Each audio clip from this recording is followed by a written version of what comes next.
Welcome to History Comes Alive, the podcast that takes you on a deep dive into a new historical topic every episode. Join us as we explore the nuances of historical events you probably didn't learn about in school. Here's your host, Jeff Nichols.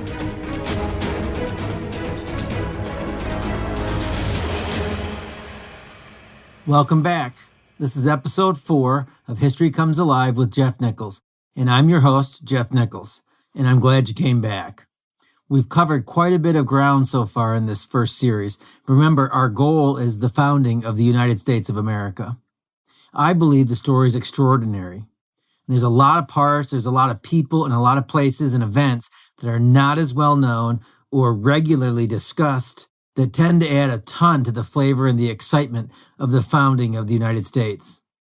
As we've discussed, it was a multinational affair, scandalous many times, and filled with bitter rivalries. We've taken a cursory glance at Europe, enough, I trust, to help set the stage for our ultimate topic, and we're almost done. The next 2 episodes will bring us to the brink of English permanent settlements and their focus, especially in the northeast of the United States of America. It was one of permanence above and beyond their counterparts, the last of which we want to round out right here. Now, we've danced around the Dutch conversation a little bit as we looked at their struggle for independence in the context of both Spain, their rulers, and France, their neighbors, who were also antagonists to Spain, and as they were working through the fallout of the Reformation internally. And now we want to shift gears and get a feel for who the Dutch were, or who they became, just after their independence was secured, although it wasn't really accepted right away.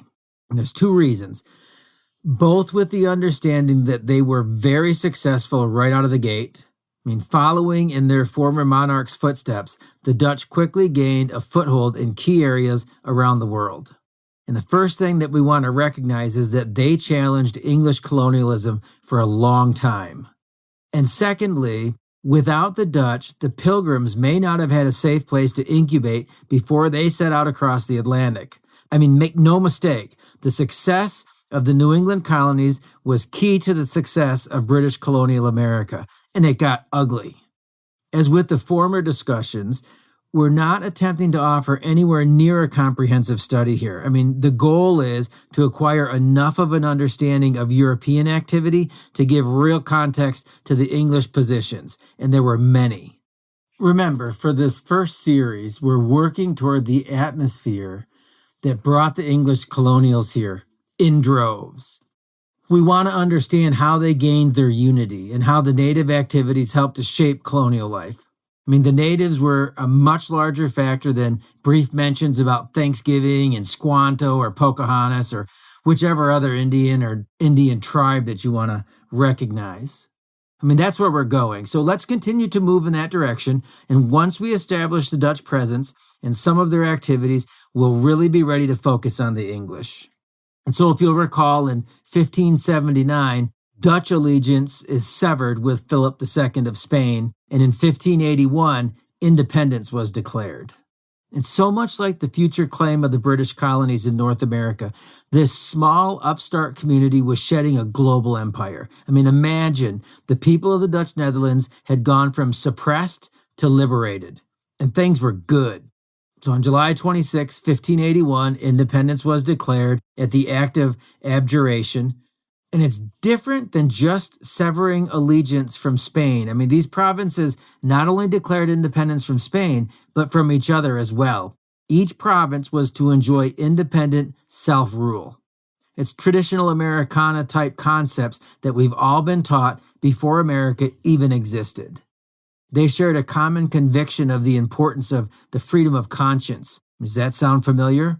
A group of loosely federated states? Their independence from one another was very short-lived, however. In 1588, these rebels became a united republic. And when I think about that, all I think is the centralization of power. It seems to come to us all. But think about this, a group of independent states with an emphasis on tolerance and freedom of conscience coming together as one united republic. Does that sound familiar?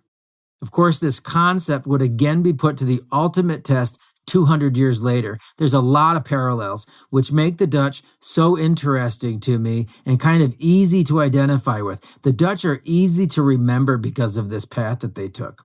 I mean, it opens up the larger European neighborhood that they lived in. Remember, the clock face map that we imagined, they're between the 10 and the 12, just a small sliver of geography, really.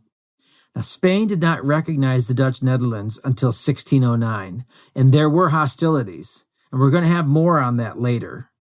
So you remember an episode back or two, I raised the question of looking back on certain times in my life and wondering if this or that had not happened. I mean, how would this other thing have turned out? Do you do that? But there are times when even a big event, a seminal event, can be trumped. Our normal reactions can be altered by extenuating circumstances. I mean, think about this. This must have been a very frustrating time for Spain. It must have been embarrassing, so close to home. I mean, the direct French threat of intervention had been neutralized, for a time at least, years earlier at the St. Bartholomew's Day massacre. Now again, remember the year 1588, when the Dutch republics unified. Something bigger happened that year, something bigger even than official Dutch succession and unification. I mean, think civil war and organization. It's an event that not only ties so much of our story together right now, and I know that we're kind of jumping around a little bit, but I think you're going to see that these things matter. I mean, in the end, this is kind of like an old Seinfeld episode, right? We're going to tie everything together in the end. But really, it does set the stage for the Dutch Golden Age and eventually English global dominance. It's a dominance that surpassed even Spanish achievement, and it still does. But that's a totally different discussion. I mean, to be honest with you, it's one of my favorite discussions to have, but I think that's a conversation that's probably reserved for another time and another venue. So for right now, Protestantism was a big problem. It was becoming entrenched in the England of Elizabeth I. Remember, Spain was very intolerant of Protestantism, and France was not far behind. Elizabeth's England was encouraging chaos in the Spanish Netherlands, those loyal regions of the southern Low Country, as opposed to the Dutch northern Protestants, including familiar contemporary names like Belgium and Luxembourg, and portions of modern France and Germany. The capital of this area was Brussels. And when you see these names and you put two and two together, you really begin to see how the modern world was assembled. So how did this play out? Remember, it's 1588. The Dutch have essentially successfully succeeded from the Union of Spain. The stage is set.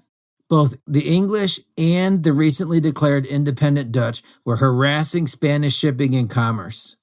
Both the English and the recently declared independent Dutch were affecting Spain's ability to make money.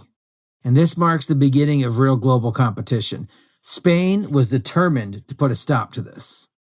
Imagine if Henry had not split with Rome a generation earlier, and the Dutch stood alone at this time. I mean, Spain was the world power. What if they had only one group to focus on? They had huge resources at their disposal. Or imagine a geography with no English Channel to protect the burgeoning island empire. England had always been sought after as a prize to be won by European powers. There had been centuries of warfare between England and basically everybody. Well, what if there was no water separation between England and Spain? Imagine the irritation of these troubles so close to home, they attack on Spanish pride. So the plan was to invade England and take out the Elizabethan Protestant threat, to eradicate the problem. Troops, an army, would come from Flanders in the Netherlands, a historically rebellious region. Remember, this region had originally joined the Dutch revolt. Then it had been retaken by the Spanish. You see how this is playing out? It's all going to come together. England is surrounded by water. You can't just invade them. You have to sail there. So this army was going to be transported by a huge naval fleet, the Spanish Armada. I think we're all familiar enough with this time frame in European history to know that this did not end well for Spain. They had the dominant naval ability, the numbers, the resources, but they did not win. They were defeated. And we're going to develop that in a separate appendage. I thought about going into detail now, but I think we're going to leave it at that for right now. We're going to have a follow-up quicker episode, shorter episode after this one. It'll be a nice tie-in, though, to the English actually coming across the Atlantic. So for right now, we just want to keep it there, kind of. I mean, this is important background information. It's like the absolute necessity of Dutch independence for the nurturing of the Pilgrims. I mean, this is not only a monumental victory, but it's a catalyst for future success. And much of our early discussions, probably 3 or 4 more episodes at least, will take place chronologically between 2 bookends. The first one is right here, the defeat of the Spanish Armada in 1588. Imagine if that had been successful. I mean, what would have happened to England? What would have happened to the Dutch Netherlands? What would have happened in the New World? So again, I ask, do you ever wonder what would have or could have been? I mean, I try not to revise history too much. I think the variables are too much to overcome. But this is one of those rare instances where I do sometimes wonder, what if? What if Flanders had not been retaken by Spain? What if the Armada had delivered the troops from Flanders? What if the Dutch or the English had had to stand alone at this time? What if the English had not defeated the Spanish Armada? Would they have become as dominant on the seas as they did? And if not, would they have had the resources or the confidence to build and maintain a global empire? Now here's a spoiler alert. I think that they would have. It's worth an appendage to explore the Armada on its own. But the defeat of the Armada did make things easier and quicker for everybody. Make no mistake, this was a big deal. I personally believe the defeat of the Spanish Armada cemented the rise of both England and the Dutch Netherlands. And we'll see there was competition between these two. It's almost sad that someone had to lose. It would be almost 200 years before ultimate victory would be secured. The other bookend of our chronological story, opposite the defeat of the Spanish Armada, is the 30 Years' War, which was fought from 1618 to 1648. So 30 years after the Armada, it begins, and 60 years after the Armada, it ends. Now, I just want to give a brief overview here of the 30 Years' War. We're not going to go into detail, but just a couple of points. You probably are familiar with the 30 Years' War. You may actually know a lot more about it than we're going to need for this series. But just to make sure we're on the same page, initially, the 30 Years' War was a war that was waged along religious lines. We've talked a lot about Catholics versus Protestants. But ultimately, it was a political war with Catholic France and Protestant Sweden aligning against Catholic Habsburg Spain and Catholic Holy Roman Empire Germany, basically the Spanish holdings in Europe. You see the irony, though, like I do? A few decades earlier, French Huguenots, the Protestants, in an effort to stabilize the region, had recognized the tactical advantage of putting national interest above religious affiliation. They saw the advantage of siding with the Dutch, basically, and against the Spanish. And they were winning that argument, to a degree, with the Catholic king to war against Catholic Spain, a war that they may very well have won. And the St. Bartholomew's Day massacre ended that discussion. But here it was again. France was increasingly uncomfortable with the Catholic power brokers, the Habsburgs and the Holy Roman Empire, Spain and German states basically, encompassing their borders. So France and Sweden, again a Protestant powerhouse militarily, allied and defeated the Habsburgs and the Holy Roman Empire. So the 30 Years' War, we can distill this down. It was a big deal. And you see why this is a good time chronologically to do a deeper dive into European history. I mean, this is setting the table for our understanding of colonial America. This background information is going to help us piece together a clearer picture of our own heritage. I mean, this is only a minuscule look of what was going on. But distilling down the 30 Years' War, what we want to understand is that we can take certain points away. The first thing is the 30 Years' War settled the boundaries of the Reformation states. It allowed the states of Europe to pursue their own interests without constant fear of religious war. The second thing was that the 30 Years' War gave rise to the modern concept of the national army and the freestanding independent nation state. We take these things for granted today. They weren't so clean-cut back then. Thirdly, these new ideas would have a huge impact on the fight for North America. Fourth, the 30 Years' War granted the Dutch official recognition of their independence from Spain. Fifth, Sweden gained the Baltic and prestige in Europe. as well as ambition. The sixth thing that we want to remember from the 30 Years' War is that France emerged as the preeminent Western power. It wasn't Spain and it wasn't England. It was France. And the last thing for our series right now is that this was the war, the 30 Years' War, that broke the stronghold of the Holy Roman Emperor, granting the German states their religious independence. And I think that's only fitting, as it was Martin Luther's 95 Thesis at Wittenberg that began the struggle over a century earlier. So we're at that point now. It's kind of like the Southwest Airlines commercials. You're now free to move about the country. That concludes our sidebar discussion for today. And we're now free to introduce the Dutch presence and influence in North America. And I think you're going to agree that the background is important to understand the Dutch contribution in Europe as well as North America. So there was a power shift that's taking place in Europe, a multifaceted power shift, multinational power shift. And the Dutch were in the mix. Although their independence would not be officially recognized until 1648, from the very early years of their declaration of independence from Spain, the Dutch were very busy. And they were entering their own golden age for commerce and trade. They founded New Netherlands in 1609 and maintained an official presence until 1664, and then kind of a less than official presence until 1681. So here's part of their story. And keep in mind, we're going to develop more about the Dutch as part of the English narrative just a little while later. The Dutch arrived in the New World in 1609, and they set up a series of trading posts predominantly in today's New York State. New York City, Manhattan, Albany, Kingston were all Dutch before they were English. The Dutch separation from Spain was a very tedious affair, but in 1609 a 12-year truce was declared, and that truce opened the door for the Dutch to develop their colonial empire. Now, their story in North America begins 2 years after Jamestown was settled by the English on the coast of Virginia and a decade before Plymouth Plantation. Both of those colonies were sanctioned by the English crown. The same year as the truce went into effect with Spain, the Dutch United East India Company attempted to secure a northwest passage through the New World to India for the purpose of trade. They weren't the only ones that were trying to do this. Now, this was a trading company, the Dutch United East India Company, that had been formed in 1602 to protect Dutch trading interests in the Dutch East Indies and to help in the war against Spain.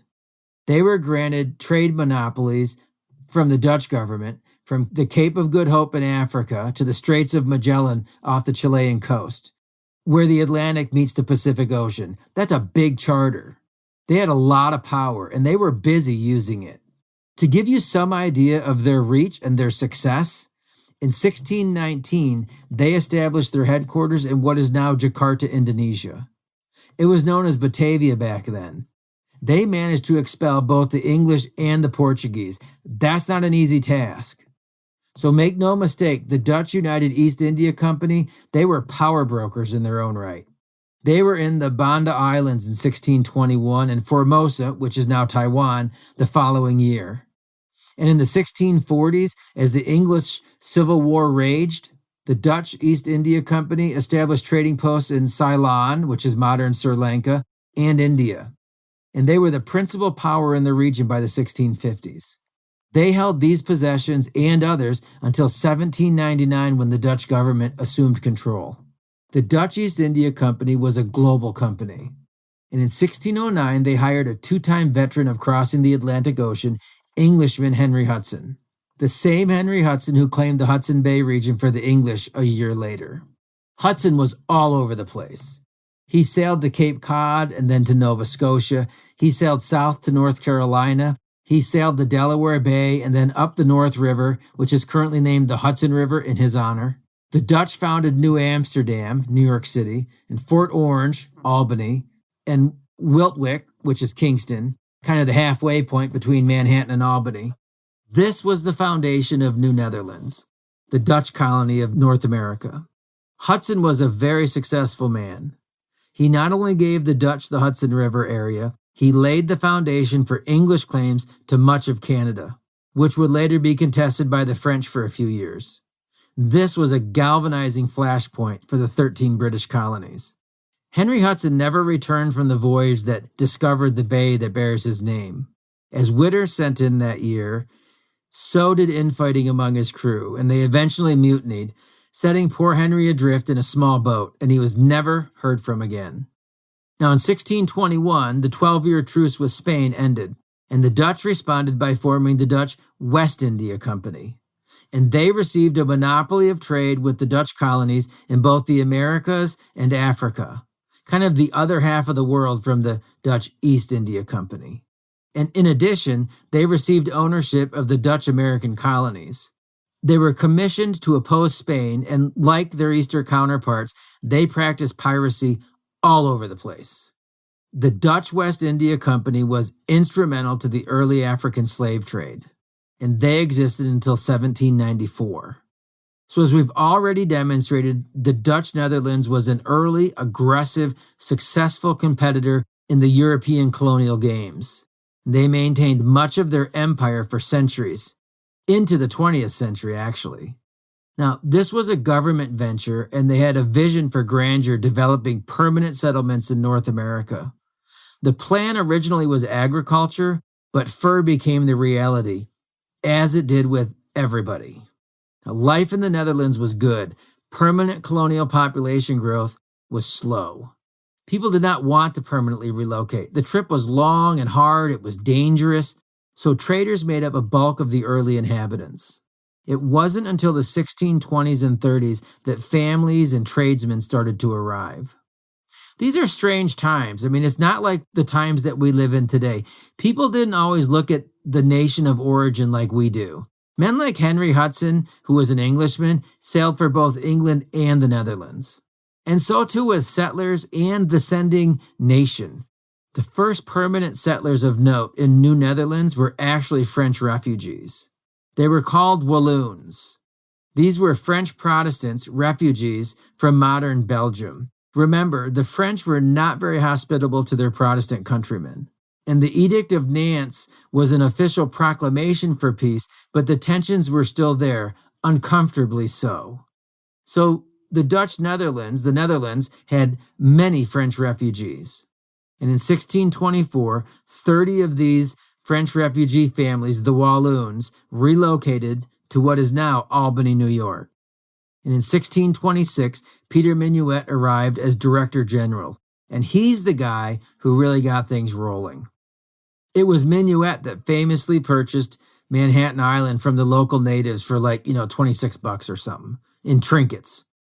It's not really an accurate portrayal because what he was offering the Indians were things that they wanted. So, I guess in some ways, value's in the eye of the beholder. But the thing that strikes me more about the purchase from Peter Minuit is the idea that the native population probably had no real concept of land purchase or ownership the way the Europeans did, the way we do today. And really, that's the quintessential concept to take away, the root of so many problems to come. So at any rate, the concept of New Amsterdam was really born with Minuit's leadership. Again, remember, New Amsterdam was later to be renamed New York, just for the sake of geography. So Fort Orange was rearranged. Land grants were generous, but still the population migration from Europe was very slow. Life was good at home. Why would you want to leave? And you want to look at that against the backdrop of the English. The English were pouring in at this time. That's no subtle clue about how life was going in England. So with few numbers and mounting conflicts with both the native and the growing English colonies in the East, things were difficult to manage. They had tried to explore and expand into Connecticut, but the English were more numerous and aggressive, and they managed to repel the Dutch. Don't feel bad for the Dutch, though. Remember, they were cleaning up in Asia. They were successful in Africa. They were in South America. Closer to the Hudson Valley, the Indians were seen increasingly as an obstacle, and conflicts were becoming all too common. In 1640, New Netherland was open for greater investment, and it paid off in a big way. Food, timber, tobacco, and very sadly, slavery. But the whole operation was dysfunctional until Peter Stuyvesant's arrival in 1647. It's like the only place on earth the Dutch could not flourish was North America. I mean, let that sink in for our narrative. There's a lot of money that's been made here, and the Dutch failed, not in finance, but longevity. Now, rumor has it that Peter Stuyvesant did not like Jews. He did not like Quakers or Lutherans. He owned slaves, but he was a very good administrator, and he understood the first order of business is a clean house. What he found upon his arrival was a colony that was preoccupied with native strife and wasting efforts on Connecticut, where the English had a strong and growing foothold. So Peter Stuyvesant's focus was organization from within, things that he could control, and to create a sense of stability. One opportunity came in 1657 when settlers from Fort Orange moved south to present-day Kingston, New York. Peter Stuyvesant secured the area from the natives and built a fort to ensure stability. Now, New Netherlands was a cosmopolitan colony. It was a moneymaker. It was diverse in population. Only about 50% of the folks were Dutch. It was a melting pot. I mean, this was New York before it was New York. Like the mother country here in North America, the Dutch were more accepting than most towards their refugees, like the Pilgrims back home, but also Germans and Scandinavians, French and Scots and Irish and English and Native Americans and Italians and Jews and Croats and Muslims and Africans, both slave and free. They all managed to coexist under Dutch rule. It was not a free-for-all. The Dutch Reformed Church remained the official church, but freedom of conscience prevailed.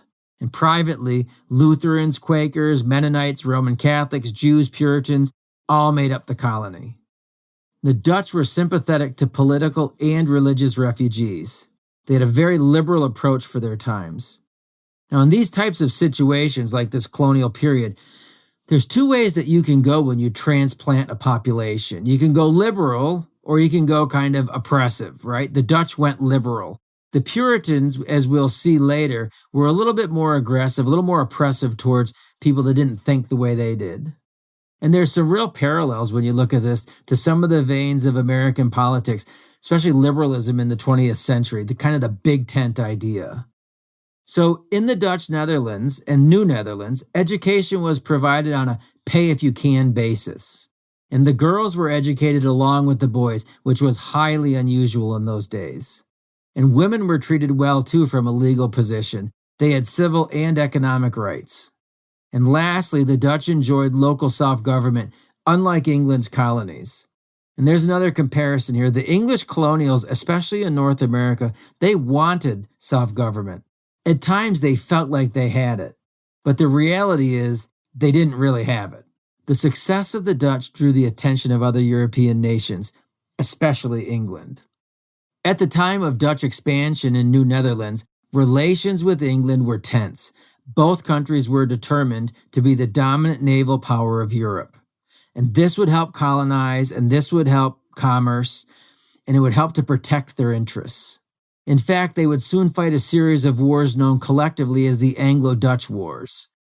The first three would come in rapid succession, while the final, the deciding war, would be actually a part of the American Revolution, and England would win that one.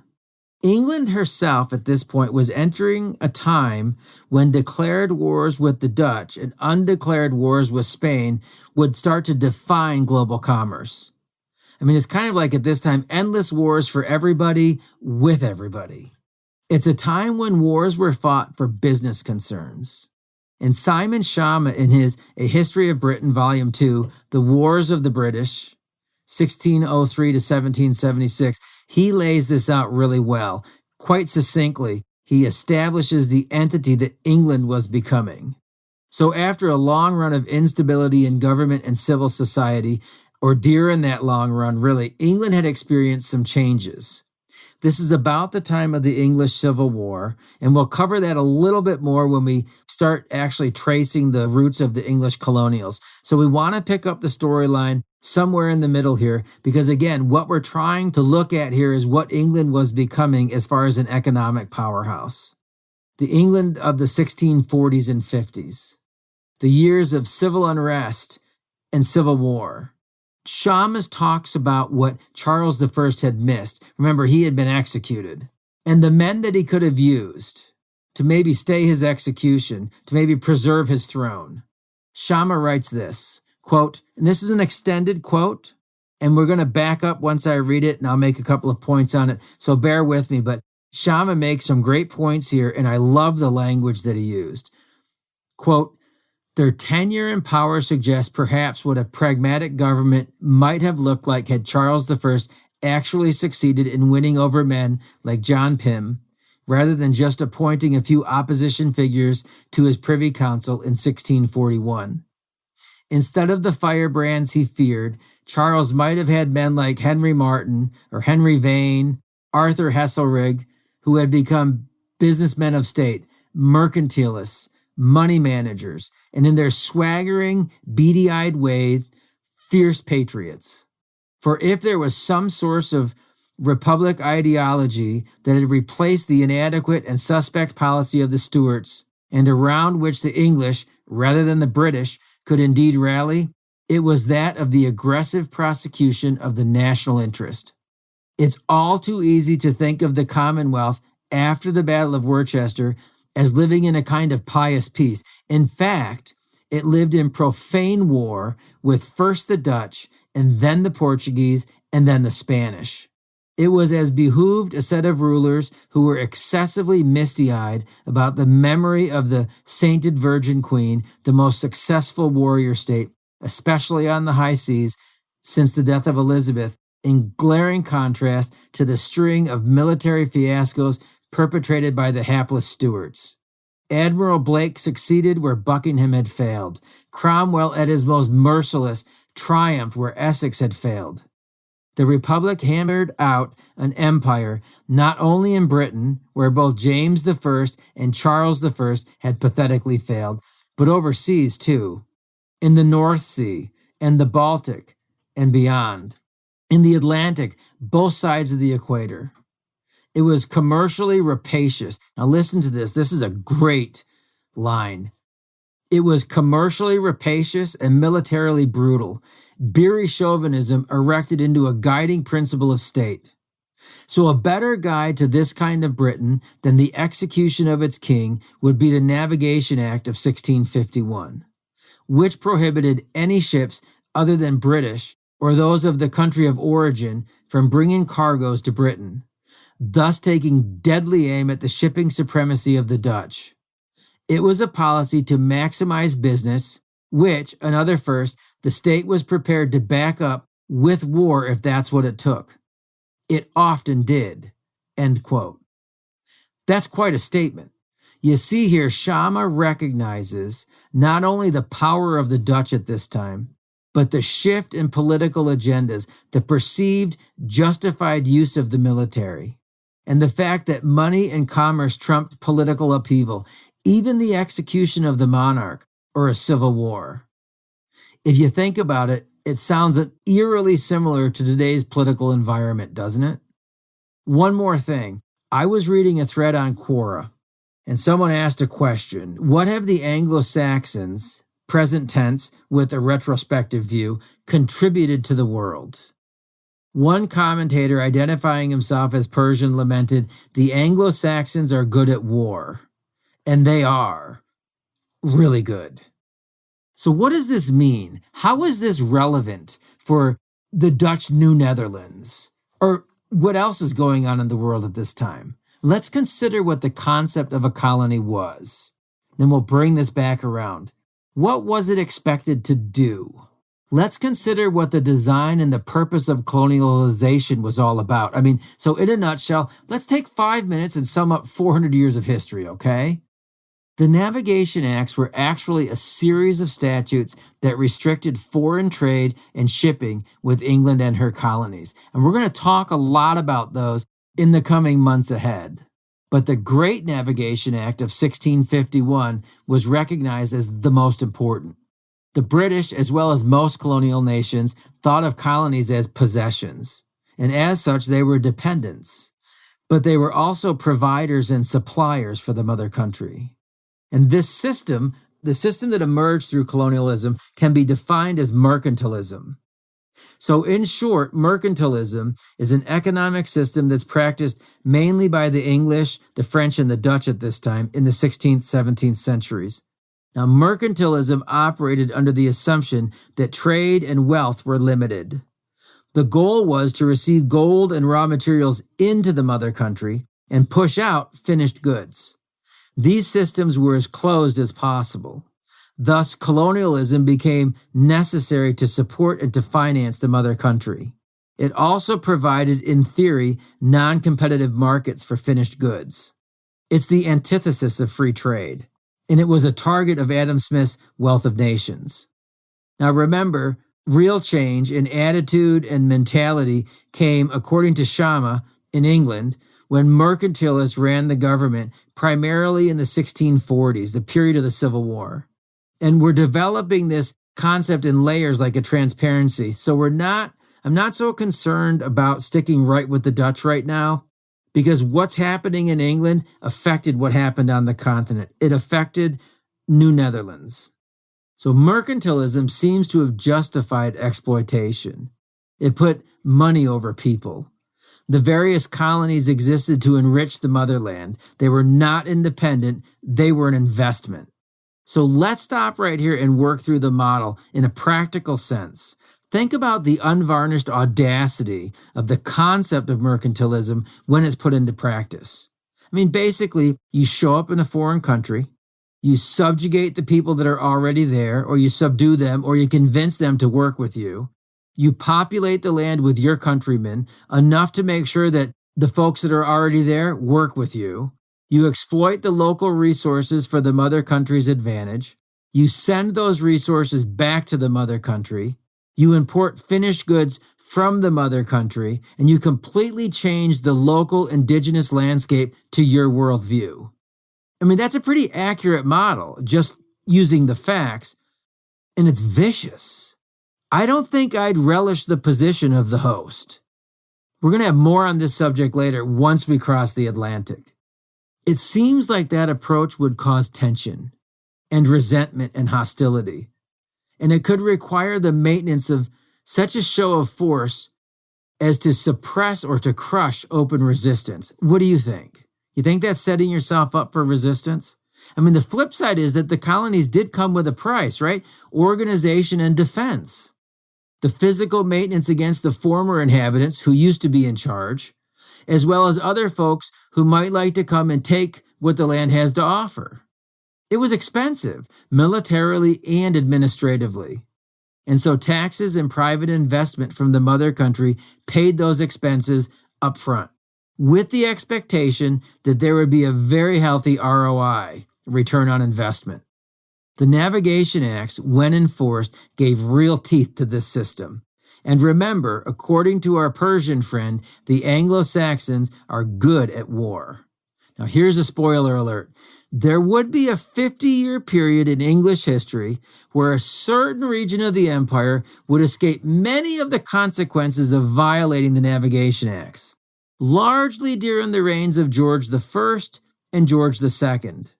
And when enforcement came, there was going to be trouble. It only made sense that the investors, often a combination of public and private funds, should be in control. I mean, that sounds logical. They're paying for it. The idea was to create a closed marketplace within the empire, depriving your competition of needed raw materials or markets for their own finished goods to sell. So here's the basic model if we take it from an English standpoint. So England is the mother country in this model. The colonies produced raw materials for the mother country. And it's not just the colonies in North America. We're talking about the colonies on a global scale. And they also bought the finished goods from the mother country. Goods that were delivered to the colonies were delivered on the mother country's ships. Yes, even the transportation of goods was controlled internally. Raw materials like tobacco or rice or sugar or cotton only went to the mother country. Any exportation of materials had to be shipped through the mother country. There's no trading outside of the empire for a colony. Colonies contributed to the mother country at their own expense. This is not a popular business model if you're a colonial from the mother country. You knew the game, I mean, the larger, more permanent the population that came from the mother country, it would seem, the greater the chance of discontent. If you're a native guy, you may not even realize the loss that's being incurred to the benefit of the mother country. But if you're a transplant, you might. If you're not planning on staying permanently, you might not even care. But to those folks who came and put down roots, after a while, when you see the fruits of your labor being enjoyed to a greater extent by other people, you may get a little disgruntled. Remember, the Spanish, the Dutch, and the French did not have the population immigration that England did. And they also failed to extend the level of liberty that the English did in North America. Not everywhere, but in North America, they gave a fair amount of liberty for a while. I mean, these are mostly English folks anyways. It wasn't like other places where they were so significantly outnumbered and had to develop the English infrastructure. And you see the early warning signs of possible discontent already brewing? As we read earlier, the Great Navigation Act of 1651 was aimed primarily at the Dutch. And they knew it, and they hated it. It had the potential to really hurt their commercial enterprise. The navigation acts were not just aimed at North America, they were global in scale. England and the Dutch Netherlands were on a collision course. Like with the conflicts with the French later in our story, North America has to be understood as being simultaneously a unique and separate theater, as well as only a piece of a larger conflict. So for now, our focus is on the Dutch. The First Anglo-Dutch War was fought from 1652 to 1654, and that was a direct result of the English attempt to limit the Dutch sea trade. And we may develop this a little bit more later. There's some consequences here. The Third Anglo-Dutch War was fought between 1672 and 1674. This established England as the power. They won that war. This was actually part of a larger European war that had raged from 1672 to 78. At this war's conclusion, the two countries, England and the Dutch Netherlands, did enjoy a protracted peace. The Fourth and final Anglo-Dutch War, as I mentioned earlier, it came a century later during the American Revolutionary War. Now, this conflict evolved over the Dutch trading with England's enemies. England won that war also. But right now, it's the Second Anglo-Dutch War that was fought from 1665 to 1667 that we want to focus on. It's at this time that England took control of New Netherlands, the Dutch interest in North America. So the actual roots of this conflict can be traced back to 1663, off the coast of Africa. It's another seemingly isolated place and event that had serious implications elsewhere. Now, at that time, the quest for slaves, for ivory and gold was very great. And although the English and the Dutch commercial interests were the focus, the bigger issue was the dominance of the seas. If you control the seas, you control the trade. If you control the trade, you control the money. So remember, we read at this time, England was being governed by businessmen who had the military on standby, and they were ready to defend commerce. Now, in 1664, King Charles II, recently restored to his father's throne after the Protestant Civil War was put down, and we're going to develop that part of the storyline when we get to the English colonies. But for our interest right here, King Charles II has now been restored to his father's throne. He gives his brother, James, the Duke of York, a lot of American territory, including the geographic area claimed by the Dutch Netherlands. Actually, all of the Dutch Netherlands. Nothing says I love and admire you like simply pretending your global adversary has no claim to their own territory. Well, your global adversary has no claim to territory. They're in the process of wresting from other people. So now, as we've mentioned, and we'll more fully develop a little later, the Dutch were trying to compete with the English. And Connecticut had been one of those places. The big problem was numbers. All of New Netherlands combined had a population of around 10,000 people in 1664. English colonials had been pouring into New England for decades. Massachusetts Bay Colony alone received about 20,000, mostly Puritan colonists, just during the 1630s. So, Charles gives James a charter, and he acted very quickly. He raised a fleet of 4 ships and assembled hundreds of soldiers and sailed for New Amsterdam, New Netherlands. Now remember, the English and the Dutch, they're competing on a global scale, but the Dutch were weak in New Netherlands. Priorities had demanded focus elsewhere. So Peter Stuyvesant had no choice but to surrender, and just like that, New York was born, and the Dutch were finished. Almost. Gone, but not forgotten. They briefly retook Manhattan in 1673 during the Third Anglo-Dutch War, but gave it up again the following year when a peace treaty was signed. The Dutch legacy continued, and so did their influence. Often war and conflict is really nothing personal. It's just business. Order and a contented population are good things. Remember during Bill Clinton's presidency in the 1990s, there was that slogan, "It's the economy, stupid." Keep the people's bellies filled, keep them comfortable, you won't have any problems. The Dutch administration must have been admirable because when the English took over, they changed little to nothing. They did not remove the population. They did not seize property. They allowed several Dutch mayors to serve in New York City, and ultimately 3 presidents of the future United States of America would be of Dutch descent: Martin Van Buren, Theodore Roosevelt, and Franklin D. Roosevelt. And all 3 of those men played a major role in their own times. So such was the direct Dutch experiment in colonial North America, a place that they called New Netherland. And we're going to add to this storyline when we talk about the English colonies, because there is more to explore here. There's one more small piece to the puzzle that I want to mention. It's a kind of Dutch appendage. You remember Sweden was a continental powerhouse at this time. They were the Protestant powerhouse, right? France is the Catholic powerhouse. Sweden is the Protestant powerhouse. Remember, these two had teamed up during the 30 Years' War to defeat the threat of Catholic Spain and the German states. Sweden's story is well worth examining from 1521 when they won their independence from Denmark. Men like Gustavus I and II and Charles XII, they were not exactly a colonial powerhouse, but there was some ambition. Just over 100 years old, the Sweden of 1637 held territories including modern Norway and Finland and Russia, Poland, Latvia, Estonia, Lithuania, and Germany. They controlled the Baltic Sea, and they had their eyes on more. The Swedish South Company was formed in 1626, and it was chartered to establish colonies for commercial gain, tobacco, and fur, again like everybody else. They were supposed to settle between Newfoundland and Florida. Now think about that, Newfoundland and Canada and Florida.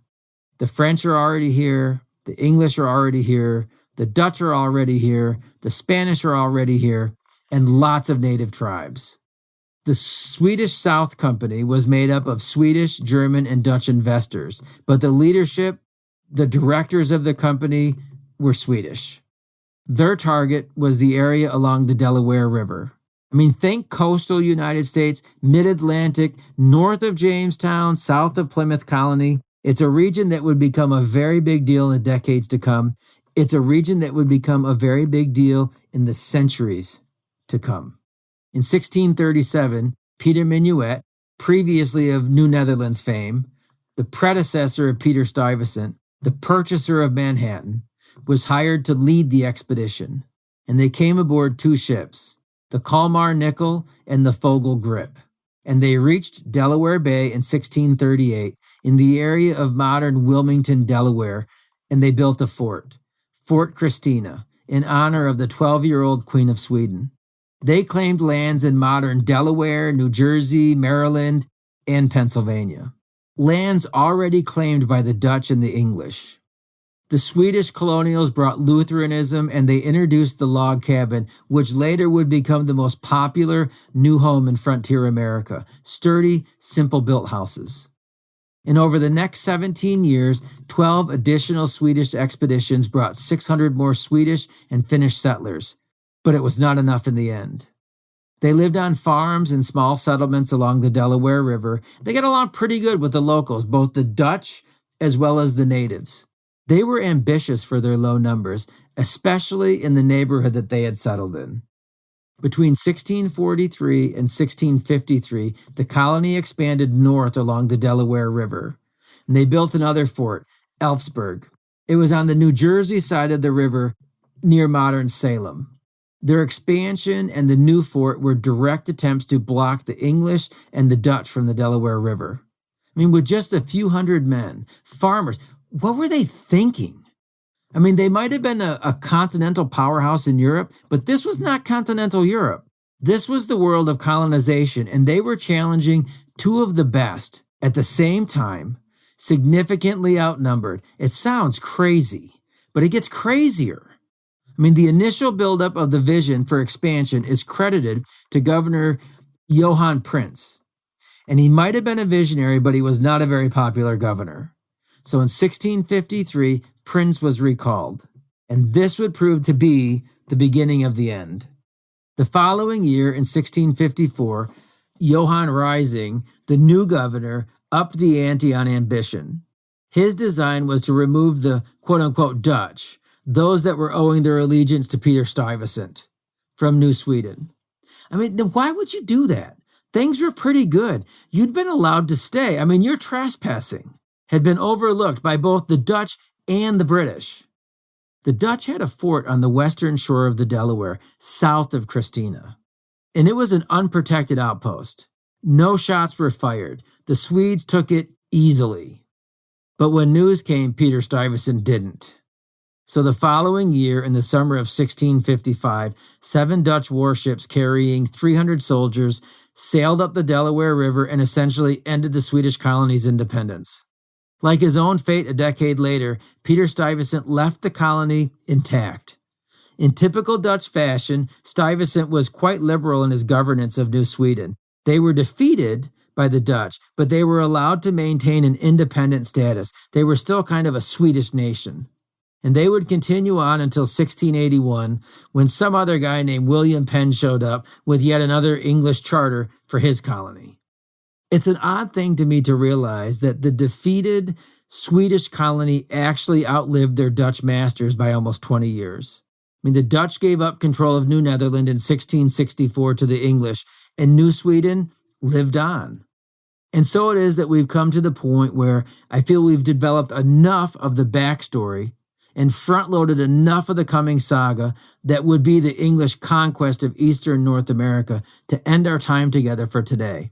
I really hope that you found this worthwhile so far. I promise you, the best is yet to come. When we talk again, we'll begin to fill in some of the information that we'll need to understand the English colonies, beginning with some background on the Spanish Armada. I mean, the English came with more vigor and more numbers than anybody, and they would not be denied anything once they set their minds to it, and they would truly change the course of history. I look forward to seeing you back here next time. Thanks for listening to History Comes Alive. We hope today's episode has given you valuable new information and inspired you to dive even deeper. Don't forget to check out Jeff's website, historywithjeff.com, and engage with Jeff across all your favorite social media platforms at History with Jeff. Join us next time as more history comes alive.